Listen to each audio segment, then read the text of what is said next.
back to Past Left Drafts. We've eventually got our second round of our Zendikar Rising pod draft today. And it's a bit delayed, partly because of some technical errors that we've had, partly because our resident medic, Fergus, who's usually my co-host on this, is being really busy saving people's lives in the real world. So, in his place, we have the fantastic Sam joining us. Sam, do you want to give yourself a very quick introduction here? Hi there, I'm Sam, also known as Crash and Basham on Twitch. I've been playing Magic since about Fate Reforged, and I'm like Fergus, I enjoy a good aggro deck, especially in my limited decks. So hopefully I'll slot in quite nicely. Yeah, I'm sure you will. And we do have some pretty good aggro decks in the pairings today. And on your screen now, you should be able to see the pairings. So first up, we're going to be looking at Joe Loudon against Dean. Then we'll be looking at Gareth versus James. Then Dan S versus Joe M. And a round which we don't have on video, again, because of a couple of technical issues, we'll have Dan R versus David. So we'll give you the scores that they get at the end.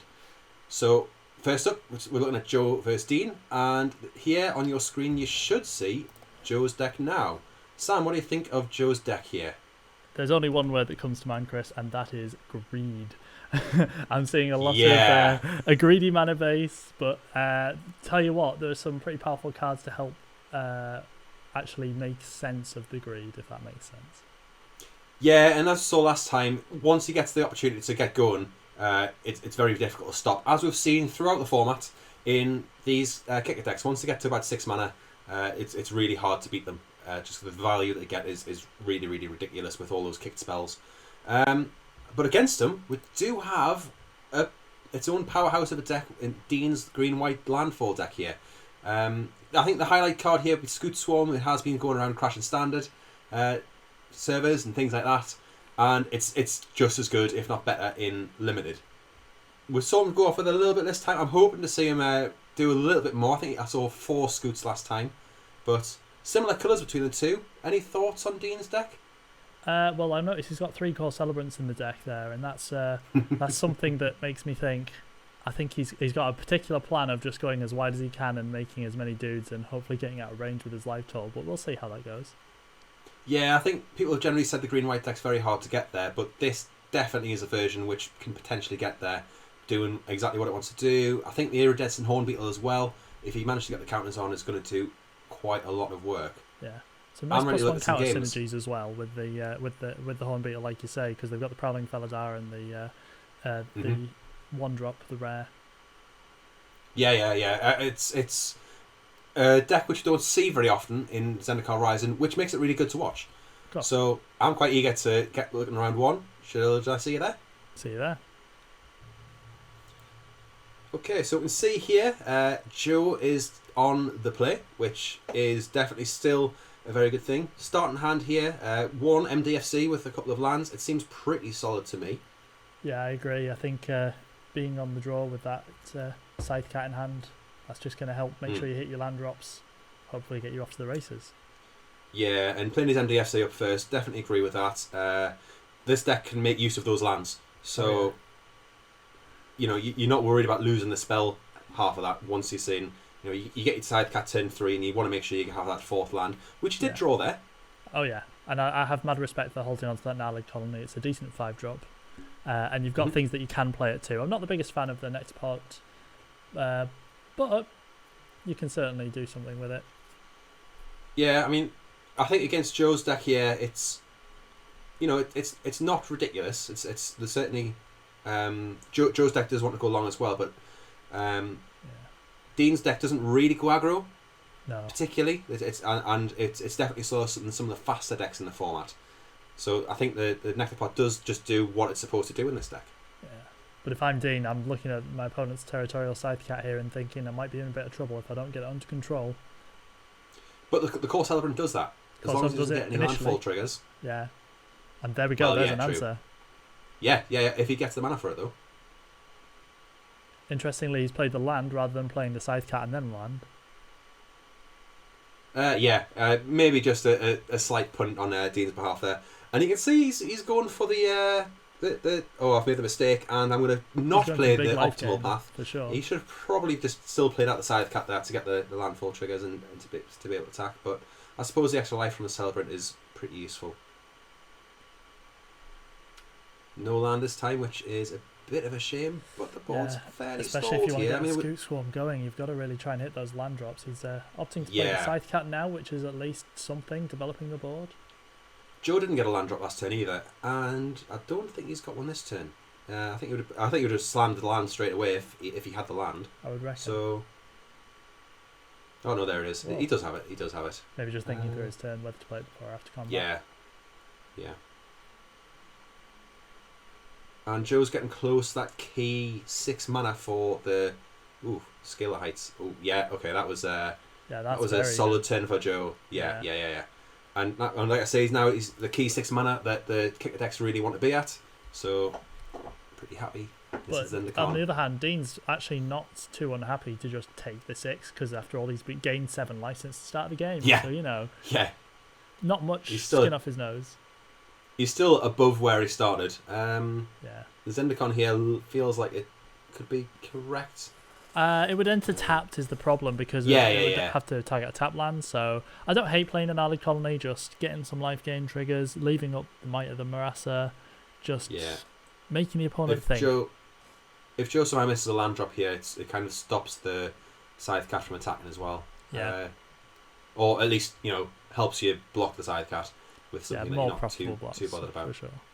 Ooh. That's a good hit for Joe, though. Yeah.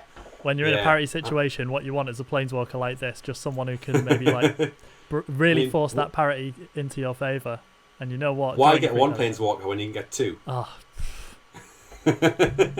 Just breaking all the rules, isn't it? Yeah. It's a really, really cool design, though. Like, it doesn't feel busted that you're getting 2 planeswalkers effectively. No. They work in a certain way where it matters that you have 2. Yes. Bomby, so. But not too bomby. Yeah, it acts like a single planeswalker. I suppose you kind of get 2 activations or something like that. Interesting. But it just makes it a bit different. Not to kick the Tajuru Paragon there, just keeping it in hand. I suppose it's a 3/2 on the board at the end of the day is still really good. Don't need to be kicking it every time. I think Dean's just noticed a tramp on the Scythe Cat there, but again, you can easily take that 7. Oh, here we go. Yeah. The second white source as well, crucial for Nahiri's Bind. Yes. And then you can still leave up some of those that Might of Marassa if needs be, and use it to block.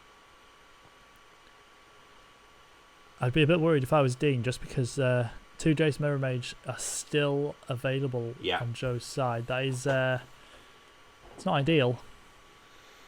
But if he gets another land, he could either Iridescent Hornbeetle and start going off with counters with the Scythe Cat, or you can just Scute Swarm and really, really start to go off with Scute Swarm.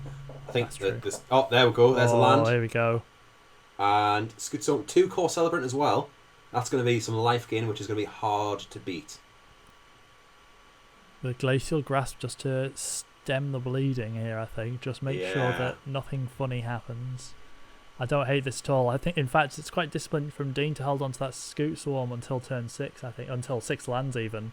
Because then he can actually get the free Scute Swarm. Just in case. Joe's getting a bit of value out. Yeah. But almost Dirlin at this point. It's two very dirtly decks, so we'll see if which one dirtles harder. Yeah. And I think the life gain from the 2 Core Celebrants with the Scute Swarms. If he hits the land every turn from now on, he's laughing. And the Iridescent Hornbeetle. Yeah. So imagine if he gets a land next turn, Iridescent Hornbeetle, play a land, get 2 Scute Swarms, end of turn gets an insect from the Hornbeetle. Yeah. That advantage bar is just wildly swung in Dean's favour here. Journey to Oblivion's obviously going to help, but I think Joe needs a second removal spell just to actually make it worthwhile. And that's the power of Scute Swarm. Like if you hold it till turn 6, or rather until you have your 6th land, you play it with your 3 of your 5 lands, and then you drop another land. They've got to deal with both copies. That's true, yes. And now Joe's got to think, what am I going to tap down here? Am I going to get in for a swing? Not having that Scythe Cat to go in with really messes up with the maths. Yeah. And he's got some decent blocks here as well. Yep. Especially since he's got... he can still cast the Might Marassa. I wasn't sure about the extra green land there. I wonder whether Dean will opt to trade here or just get the free block. I was thinking about it. Hang on. Oh, no, because he's going to Might Marassa, I see. Yes. Is he? Yes. And there we go. Yeah. And then, it's still around to block the Tajuru Paragon if needed next time. Nice little 1-for-1. Yeah. Joe opting to use the Still Pseudopod fine. Duelist here, but it's not really going to make a difference. You see, he milled 2 non-land cards to then Draw land. get a land, which is actually what he wanted here. Indeed, yes. And now he's got the Horn Beetle and the Scythe Cat out. Every land is... Dean just wants to draw land to the rest of the game now. and Joe's just good gaming already. You know, 24 life against 22. But he's had enough. I think he's had enough. We'll see how it goes. But Joe has still got 2 Jace in play, so there's every chance that he has a way out of this. I don't know what it could possibly be, but at the end of the day, Dean needs to keep drawing lands for this boulder to keep rolling downhill. If you looked at Joe's board state right now, just by itself without anything else going on, you'd go, oh, he's in a really good place. Like, what could possibly go wrong? He's at 22 life. He's got all these creatures out. He's got a Planeswalker. Just earlier he had 2 Planeswalkers out. Yeah. What could possibly go wrong? But just the opposing board is that much more ridiculous. It is, You can't get past a life. There is a small chance it could go to Tekken, but again, with Joe drawing the cards off Jace Mirror Mage, it's probably going to lose that race as well. Yeah. And Joe, with that Smite the Monstrous actually coming in quite key, I think, because that Scythe Cat would have been, I think, too much for Joe to handle. So now he's actually got a bit of time. Hopefully Dean doesn't draw too many lands, so he can actually deal with what's in play. Yeah. And you can see there, he's tapping down the Selesnya card just because it would just mean that he could play a free land every turn. But it might just well be too late. Now that he's got 4 Scute Swarm in play, it's a big ask. Yeah, and it's attacking there with his 4/4. Just the it's 4/4. free. You can't. Yeah, if it's free, if it dies, a land comes back to his hand. And he can play another land. Exactly. And now Dean's on 33 life, so it's just looking worse and worse for Joe. It's going to be a little bit of a grind, I think, for the end of this round. Sure. There we go. There's the land. That grind is the only grind is coming from the stack now. Yeah. And obviously we've sped this up a little bit to kind of make the action a little bit faster for those folks at home. But if he hits another land, he's going to get another 8 Scute Storms to take up to 16. You can see Dean counting them there. Yeah, the question is, when does Dean start attacking? And I think he's getting pretty close to the critical mass here. Yeah, I mean, obviously they're 1/1, so you do lose pretty much whatever you attack with. So it is a bit of a funny one, but at a certain point you probably just can want wait. To, you can. Yeah. You probably do actually just want to cash in because oh goodness. Yeah. So 16 triggers a Scute Swarm plus 2 for every Core Celebrant trigger as well. So that's, hang on, quick math, 32 plus 16. That's 48 triggers on the stack. Yeah, and he's going to get the... Oh, no, he won't get it anymore. He doesn't hold me Beetle tokens either because the side cat is gone. But, that's... Does he attack with the 8 Scute Swarm this stage?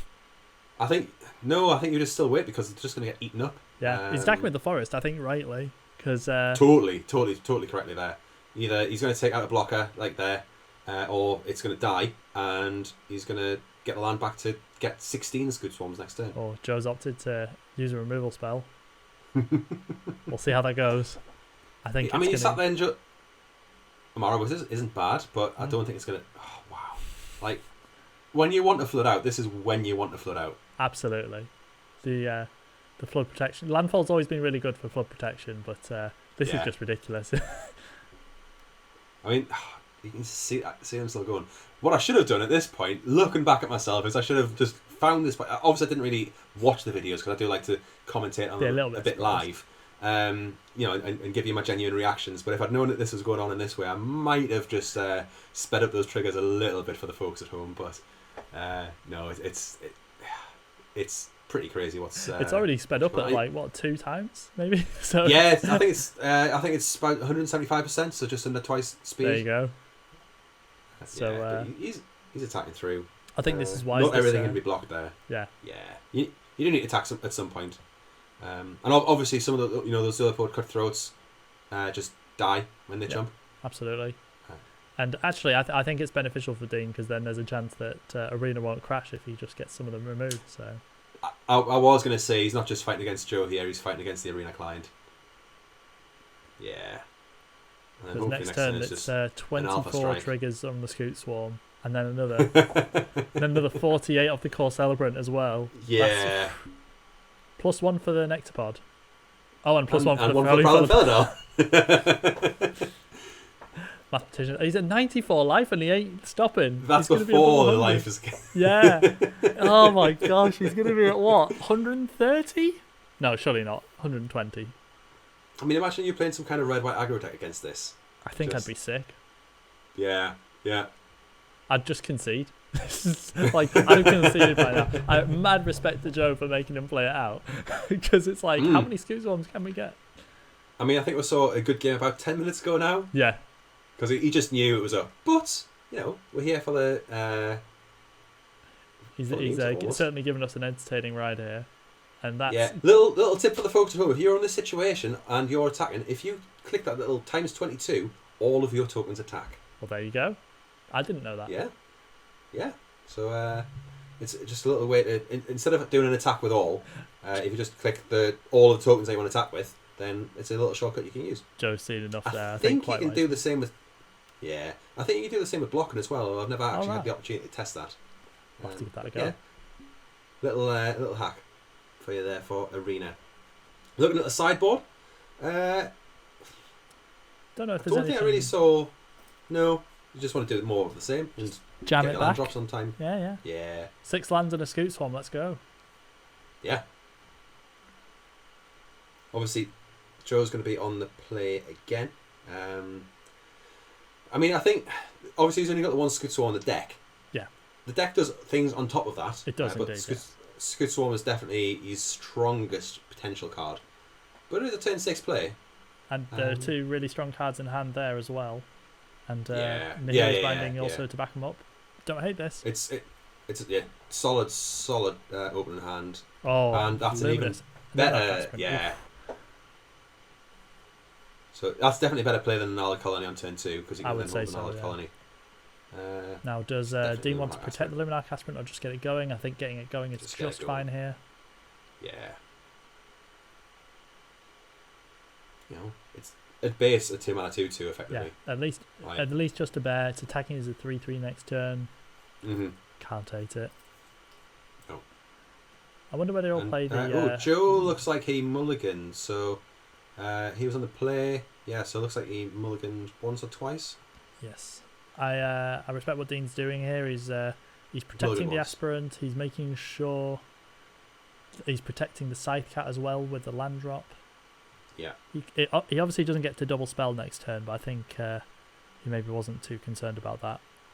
No. Now he's got to decide, does he play the land... Guess he didn't see that either. He was maybe thinking that was a 4/4 before. Yeah, and I think he's stuck a little bit of a green here, which is a little bit tough because you could double spell if you got a forest. Will he just pretend that he draws the Scythe Cat next turn? Yeah. I think I would have potentially played the Vastwood Fortification here. I don't think I really care about the +1/+1 counter at this point. Right. And I just want to get the lands out. Yeah, I think that's fair. I think here I'd definitely play the Fortification. Yeah, but it's whether you play the Scythe Cat or the Felidar, and I'm a big fan of leading with the Felidar. Yeah, just use your mana efficiently. The next turn you get to play 2 green cards as well, so... Yeah, it's a threat enough to have to deal with. Yes. Oh. So you could tease out removal spell and then Scythe Cat next turn. And if it doesn't tease out removal spell, you've got 2 threats on the board. And the nice thing is the Root Grazer will give some kind of impression of a ramp spell just by giving him an extra land to hand. Yeah. So, solid start. Glacial Grasp. Don't think it's doing much against Dean here, though. No, but Joe's just trying to buy time, drawing some cards. I don't hate it. I think he's trying to hit his land drops as well because he must have a few green cards in hand, hence why he was doing what he's doing. Get to the win cons. No. He's spotted it. There we go. Good. I think we were both like both gripping. Yeah. But it's all right. He spotted it. And Joe knows again. It's yeah, pretty much over. It's not over. It's one of those annoying games where it's not over anytime soon. But it'll be over soon enough. yeah, there's not much you can do about it, but you've got that sliver of a chance of being able to get there. Yeah. If everything just kind of goes in your favour. At this point, spells are going to be spells, obviously, but lands are going to be spells as well. Yeah. Joe really needs to Journey to Oblivion pretty much everything on Dean's board. I think he's only got one, sadly, so... Mm-hmm. He's just going for it all. I like this. Getting really aggressive, just like I like it. Oh, and he's even getting so aggressive as to return a land and play it again, is he? Good. Yeah. Good. That's what we like to see. The cool thing here as well is you can always just kind of get the Kazandu, whatever it is, the top land, the one that gives you the +1/+1 counter back to your hand if you really wanted to. Yes. But I believe it only returns basics. Does it? Okay. Yeah, return target basic land you control to return his hand. Okay. I've never actually played with it because I don't tend to play green. I've made that mistake before as well, like thinking I could return my spells. But he has got this Grounger, I think it's called, the 6/5 with trample that returns 2 lands, so he can return it later still. Yeah, that one I think that's why I'm getting confused, because I know those ones can. Yes. But also, like, with this board state, you don't want to cast that as a spell, because that gets you 1/+1/+1 counter. Granted, wherever you want and at instant speed, but just playing it as a land gets you 2 +1/+1 counters and a life. Indeed. Yeah. It's looking pretty good for Dean now. I did say we both agreed that Joe's deck was quite greedy at the start, and it's not been beaten by its own greed yet. No, it hasn't actually. It's entirely just by the power of Dean's deck, and it's not necessarily been. Well, I was going to say it's not necessarily been the rares, but it has. And here we go. Yeah. It's just game over now, surely. Yeah. I mean, value there is. Unfortunately for Dean, he hasn't got the Celebrants out right now to make real use, so he's going to have to just make do with making lots of 1/1s. An army of 1/1s. But all of his creatures have trample now, effectively. All the ones that we care about anyway, which are the the 6/7, the 4/4, the side cat. An army of chump blockers. Yeah. It's pretty insurmountable. I was wondering if Joe would maybe splash red as well, just for a pyroclasm effect or something, but I don't think he maybe picked any of those up in the draft. Potentially not, no. That is the way that you deal with Scute, I think. There are a couple of ways you can deal with it, but not many. Draft them, and at least we're playing best of 3 here instead of best of 1, so you do have the chance to make that kind of sideboard, but Do making good use of there's the nothing. Gnarly Colony trample effect there. Yeah, the one card in Joe's deck which potentially could have won him the game if it came out a bit earlier is that Rune Crab, but obviously it was a little bit too late. Yeah. Oh. Bubble Snare. Coming in good here. If only it was enough. If only. I definitely don't dislike Joe's deck though. We've seen it's got potential to do stuff, just you can't... For the rubbins, is he going to go for it? Yeah, of course. Of course you are. Yeah. Because you don't know what the opponent could have, so you just got to play it out. Just totally. Get it in. Yeah. Just grind it in. Rub it in with all the salt. Now, let's say if he does the clever play of bouncing his 2 green lands. Oh no, that's a shame. He could have bounced his 2 green lands, played the green land, and then given a 1/1 counter to something else. So. But I don't think he realised he could bring two cards back. Bear in mind as well that this was done quite early in the format, so people were still learning the cards a little bit. So yes, I don't fault him for that at all. The big old jam in with everything.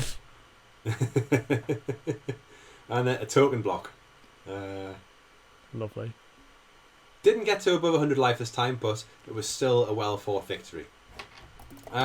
So up next we have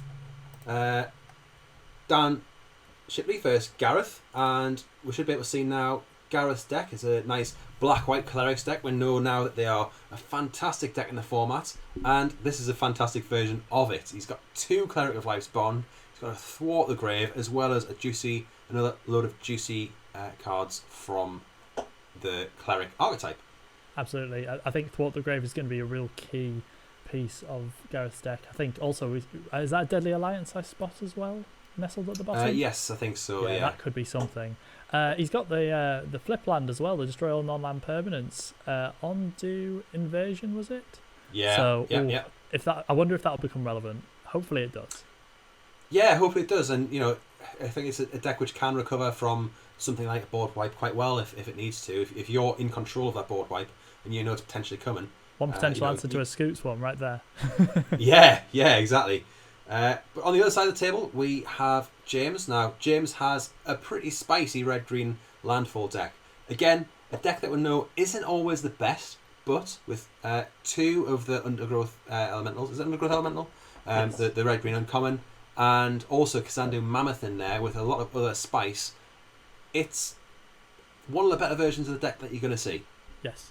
I think it's Brushfire Element, actually. I think I've only just... Yes, I should have my glasses on. Yeah. There's a lot of cards I like in this one, especially the Kazandu Mammoth there. But it'll be interesting to see whether Cleansing Wildfire actually does any work, because it will give him the landfall triggers, but at the end of the day it is just a cycling card, and I suppose a mana fixer. But we'll see how it turns out. Okay, let's see how they get on in their games. Right then, so a couple of fairly spicy decks. A classically good Zendikar Rising Black-White Clerics deck against a spicy version of a deck which isn't always as great. Watching from Gareth's side of the table here, not a lot of action in the start, but two subtle strikes against some of those X1s which are landfall creatures. Feels like it's a pretty strong opening position. And we'll also see James mulliganing to 6 there as well. But I've got to give mad respect to James for the Lightning Bolt sleeves. A man after my own heart. Clearly loves aggro. Playing red, best colour of Magic, changed my mind. Of course, we'll catch a solid start. We've got a nice bomb in the later turns on Gareth's side of things here. Gareth with the oops there, definitely not thinking about the fact it had flash until it was a bit too late, I think. Understandable, given it was very early in the format. Yeah. James offering the trade here. Yeah, well, it's an aggro card. You just kind of need to swing and get in. And yes. Gareth's probably just worried about combat tricks, which is understandable.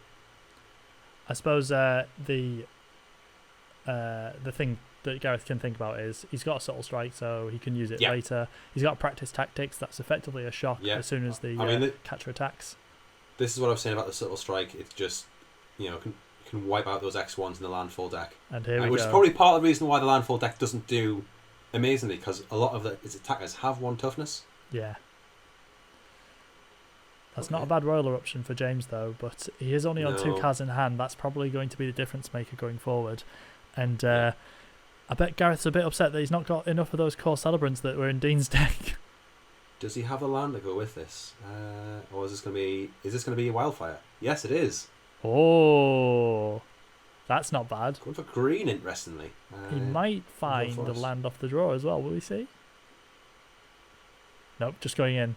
Still getting in for 4, pretty good. Can't complain at that. Oof. Obviously not a...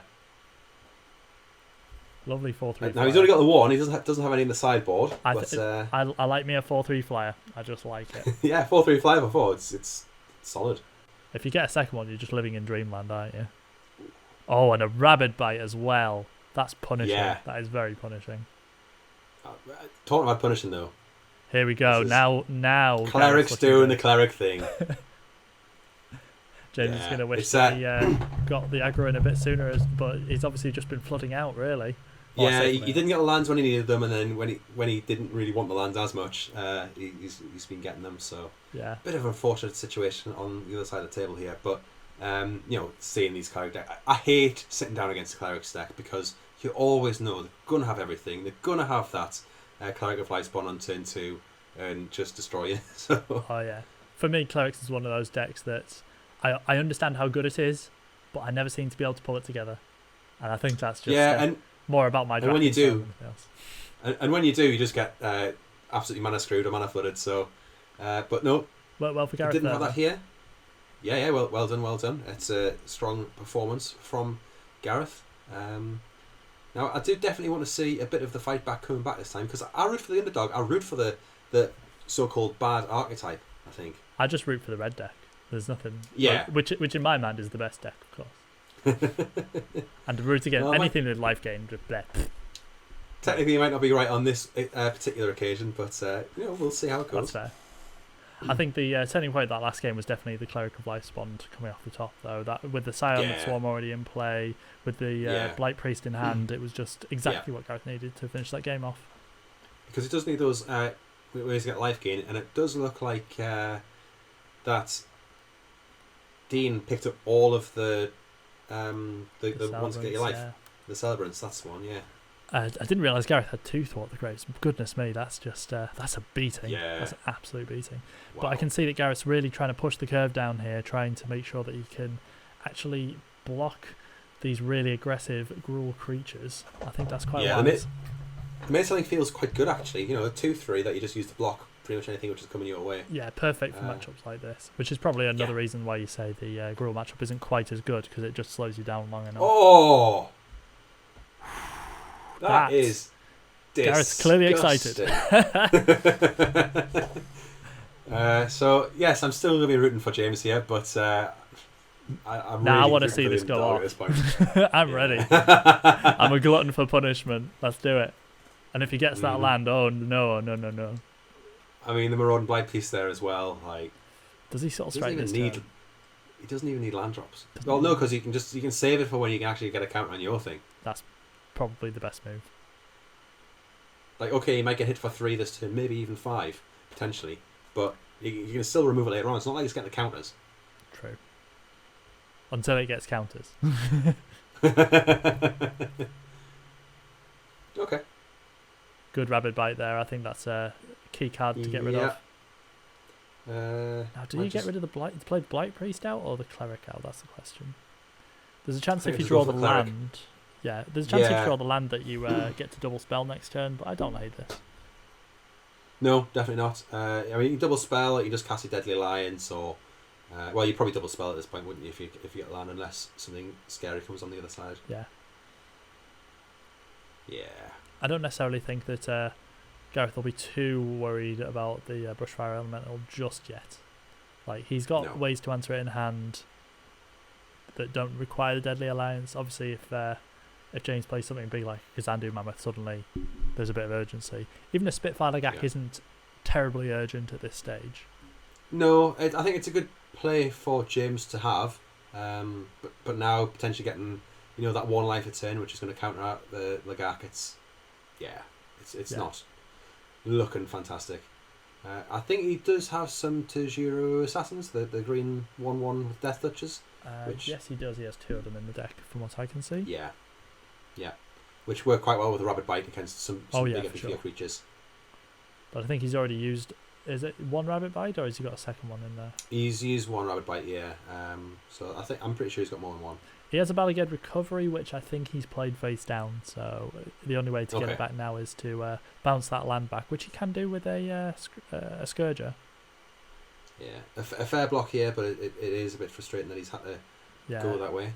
Opted to trade, but do you know what? I think that's probably the right trade to make. Gareth's probably going to hold back this Soul Strike ready. Yeah. Try and maybe power up the Expedition Healer, get a bit more life gain going. I mean, the Expedition Healer's got lifelink as well, so just jumping with it. Give it a 1/1 counter as well. Just maybe also getting rid of the Bushfire Elemental. We'll see how it goes. I mean, if I was in James' position, I'd want to be able to attack here, but there's no real good attacks. Yeah. Now Gareth's got a choice here. Does he go for it? And I think you have to. Yeah. Without a doubt. I mean, it just means you can potentially not block here quite happily. Yeah, but and with the healer's got vigilance and lifelink, so you can get it attacking to get the life back. So. Ooh, interesting. Oh, he's going for it. He's just going for it right now, just in case. I think it's I don't think there's any combat tricks that can. Yeah. There was that combat trick from Dean's deck. The give +3/+3. He's blocked strangely there. Oh, that's why. That makes sense. Yeah. Okay. I was going to say assigned his blockers a bit strangely, because why would you want to not kill the 3/3 for free? And the answer is because you've got a burn spell in hand. Perfectly reasonable. Yeah. But now he's got the. Okay, yeah. Yep. This is looking better and better for Gareth here. That's a sensible block. Just free block, free life gain. Deadly Alliance. Take out the Snarecaster. Snapcaster? Definitely not a Snapcaster. The Snarecaster. If it was a Snapcaster, this would be a different game. I've just been playing too much Kaladesh recently. Oh yeah. Totally forgotten all the card names. I think Jane's wisely choosing him to trade in that 1/1 death touch now. I think he's going to be looking. It does kind of feel like it's all over. It's looking not great for him. I will say that much. But you never know. He might draw something good off this cleansing wildfire, making some waves in modern. I believe that card. People playing it. Ooh. I mean, it's spicy if he tries to. It's a 4/4/4. 4/1/1s, yeah. And he, Deadly Alliance is going to get 4/1/1s. I guess he's got 2 solid removal spells in hand.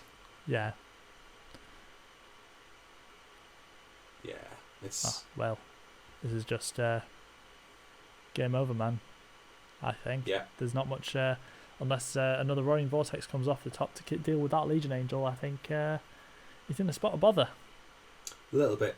Haven't really had a chance to speak to you about your thoughts on the format. I'm going to guess that your favourite archetype in this draft is Red-White Warriors. Oh yeah, absolutely. I'm a big fan. But the one I've been having more success with is actually the green-white deck, surprisingly, which is I suppose just because I've not been I've not been able to assemble much of the other archetypes too much, sadly.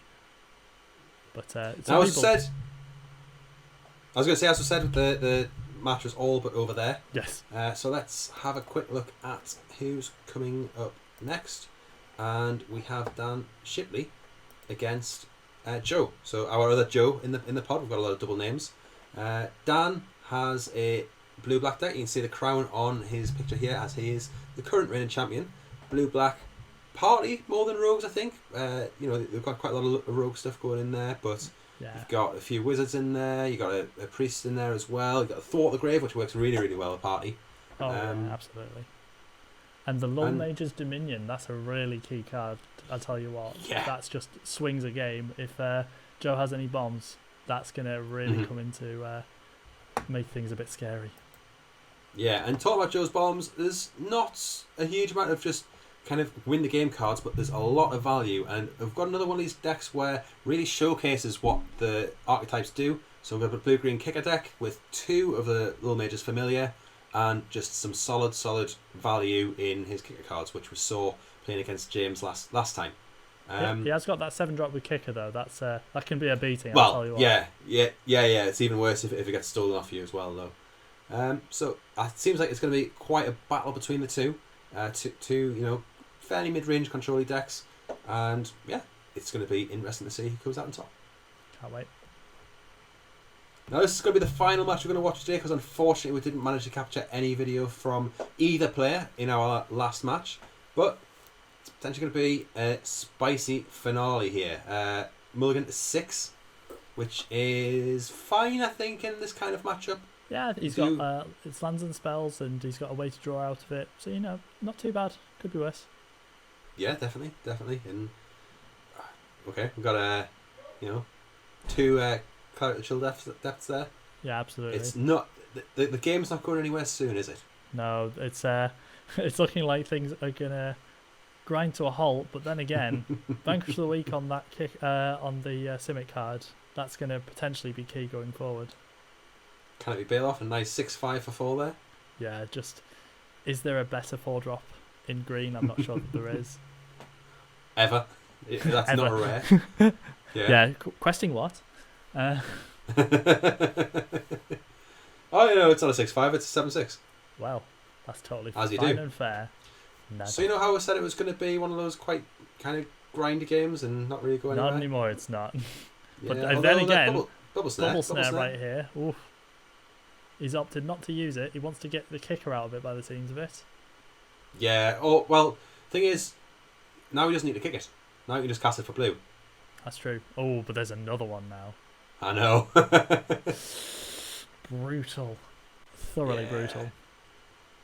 You see another one of those, not quite knowing what the cards do. He kicked the spell even though it... Oh, no, because he cast a spell he kicked a spell so that he could activate the yeah. rare. Yeah. Not a rare that I've seen a huge amount, to be fair. No, it does draw you a card in the right decks, but it isn't exactly a high priority card. It's just a nice role filler. Like, definitely better than the average spell, obviously. But Fine Gecker on the other side there, doing some potential good work here. oh yeah. Yeah. Okay. Now we can see that the kicker deck really doing some dumb things. Bouncing his own creature. Wow. Yeah. You love it when that happens, and a bit of flood going on Dan's side of the table. Yeah. I'm surprised he's not getting him with a 3/2, but I suppose he is on 10 life. He's a bit worried about taking too much damage. Mhm. Because I don't think any of Joe's creatures have a reach. Got another Cunning Geyser Mage there. Yeah, bouncing the 5/4. Maybe that's what he's worried about. Yeah. And just swinging. Yeah, going for the double, thinking about the double block, and going for the trade here. I think that's ultimately right. I don't think that there's much more. Definitely, yeah. I think it's right on both sides of the table here because obviously the Vine Gecko can grow a bit more. Absolutely. And Joe probably has something to deal with that Dreadworm in hand there, I would guess. But Shipley, that's his bail off from earlier. Yeah. And Shipley flooding out though isn't exactly ideal, but hopefully he can draw out this. He's not got much time. There it is. No more time. Yeah, dead. Okay. Does sometimes go that way when you're against the kicker matchup. You suddenly get just this big flurry of powerful spell after powerful spell, just taking you down. Putting in some more of the grindy cards there. Known as a grindy matchup. I saw him put another field research in the deck. Looking at what the cut, but he definitely knows that it's a match about value. Oh yeah, absolutely. And getting as much value as you can. And that's what all the top end of Shipley is all about. It's generating value off Thwart the Grave and off Lull Mage Dominion. Ooh, Lull Mage Domination. Well. Sorry. Yeah. But it's a bit better now. Hopefully Needs get to the draw land some for lands, 10 yeah. field research. But if he gets one more land, I think he's totally fine because he just field researches. There we go. So you can divination next turn. There we go. I think he cast the Windrake here though, the wizard first. Yeah. Because that just helps him try and hit the land drop afterwards as well when he casts a spell.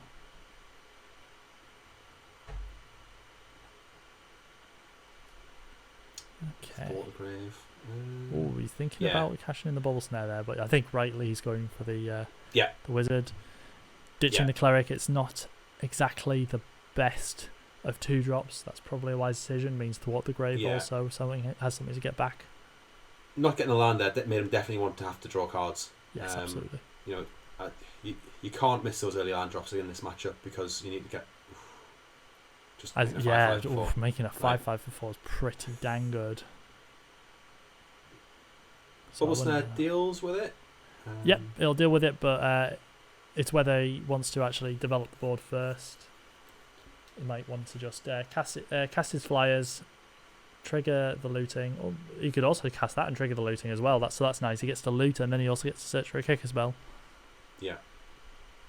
But yeah, he's opted to go for the Exposition Wizard. I like that. We can put Drana Silencer in the bin. That's a good shout. And then that way... He could... Yes, Thwart the Grave, of course. Yeah. Oh, he's thinking about bubble snaring. I don't think he quite knows how bubble snare works there, but maybe that's... Maybe he just wanted to use the mana because next turn he can potentially... maybe it dissuades the opponent from attacking, potentially. Maybe that's what he's thinking. But here we go. Thwart the Grave. I'm just thinking Party he could have come in Geyser Mage and bounced the token. That's true. That's what I'm thinking here. But obviously bouncing the token is perfectly fine because the token doesn't come back. Yeah, so maybe that's what he's worried about, putting the bubble snare on an actual creature which can just get bounced with Joe's Geyser Mages. Yeah, absolutely.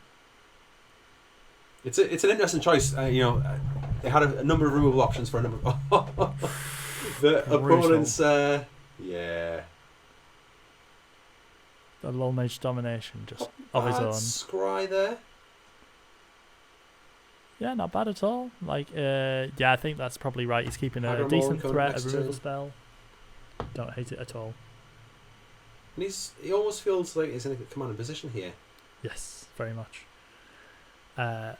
the 3-2 and the 2-2 match up quite well against each other as well. So we'll see how that turns out. I think the Cascade Seer I think it feels like it shouldn't be great, but it's a 3/3 wizard. It scores 1 at least. Like, it definitely overperforms the way it looks, I would say. Yeah. So if you're which removal spell are we going for here? Are we Hagramoling the potential 6/5? I think maybe we are. Yeah, I think that's what I would be doing. Because you can't really beat it otherwise. It's true. On the plus side for... I think I would have Hagramolen last turn and then just swung out to get some damage in. Potentially, yeah. I think Shipley's concerned about potentially blocking, or rather potentially bouncing his own wizard back to his hand. Yeah. From the opponent's side of the field, just undo the tempo that was done there. It's whether he's just waiting for that land to get it now, I think. He's definitely came with decisions. And he's playing it tapped just so he can definitely do it. Yeah, I think the upside is there, because it is effectively drawing him a card for a 6 mana and giving him a 3/2. I don't hate it, but he's cashing in now. Maybe because he's worried about some shenanigans. Who knows? He gets the land anyway. That feels tough. That does feel tough. Yeah, it does feel tough. And to face down a 4/4 flyer as well is just it's not ideal. No, not at all at this point. It's 7 life. No, two attacks and he's gone. But likewise, Joe's only on 8 life, so can he afford to swing? He's facing down 6 damage. And he also right now, Lull Mage's Familiar on Dan's part. Also, what we didn't maybe consider is the Tazim Royal Mage can get back something spicy, thwart the graves maybe, or even just a straight up removal spell. Yeah. Oh, here we go though. He's bouncing, I assume, the 4/4. Mm-hmm. So we'll see if he survives the attack. There we go. That's all we needed for this game to be over, sadly. Oh, and the extra into the roll for the Rubbins. I mean, the deck's all about value. It's just totally about value. So absolutely. It's just the way these go. It was a cracking match all around. Absolutely. But I think it was quite securely won by Joe there. In the end, yeah. I think definitely. A bit of maybe a bit unfortunate for Shipley there. Perhaps not being as familiar with the format early on probably doesn't do any favours. But I tell you what, they both did well considering. Both are fantastic players and particularly good limited players as well. So and overall it was really good.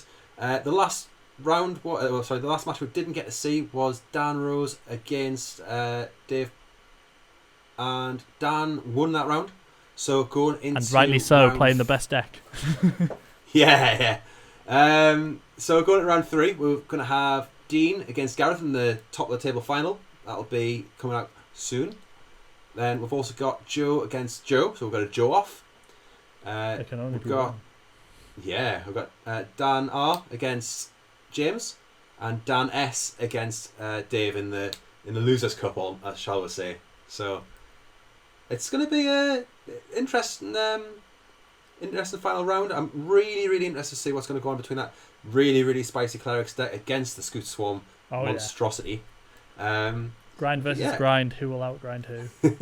Well, it's not even grind, is it? It's just insane value, and one deck can just run away with it turn 6. That's true. It's not even really grinding at turn 10 or more. So yeah, I'm excited to see. Should be out nice and quick because we do have a bit of a setup now ready to go. So we don't have to worry about working around Fergus's shifts. And although we do hope to see him again soon. Thanks for joining us. Sam. I'll be hoping to see you again soon. I'll stick your details in the description of the video so people can find you if they want to see some of your streams. I think you're streaming Pokemon at the minute, aren't you? Yeah, that's right. I'm streaming some Pokemon Nuzlocke. Just something a bit different from Magic for a change, but keeping the nostalgia train going. And probably going for a couple more weeks, I'm guessing, on that. And then, we've just hit the rock tunnel as of recording, but by the time this gets live, we might be out of it. We'll see. Yeah, and then we'll see what you go on to after that. But you stream on Saturdays at 2 p.m. GMT. Saturdays at 2 p.m. British time, that's right. Yeah. So if you're over in America, then obviously it's going to be a little bit of a different time, but I'm sure you can figure out how to find that out. Anyway, thanks everybody for watching. Like I say, next video will be coming out nice and soon, hopefully. So give us a like and a subscribe so you can make sure you're going to find out when that's coming out. And hope to see you again soon. Thanks, Chris.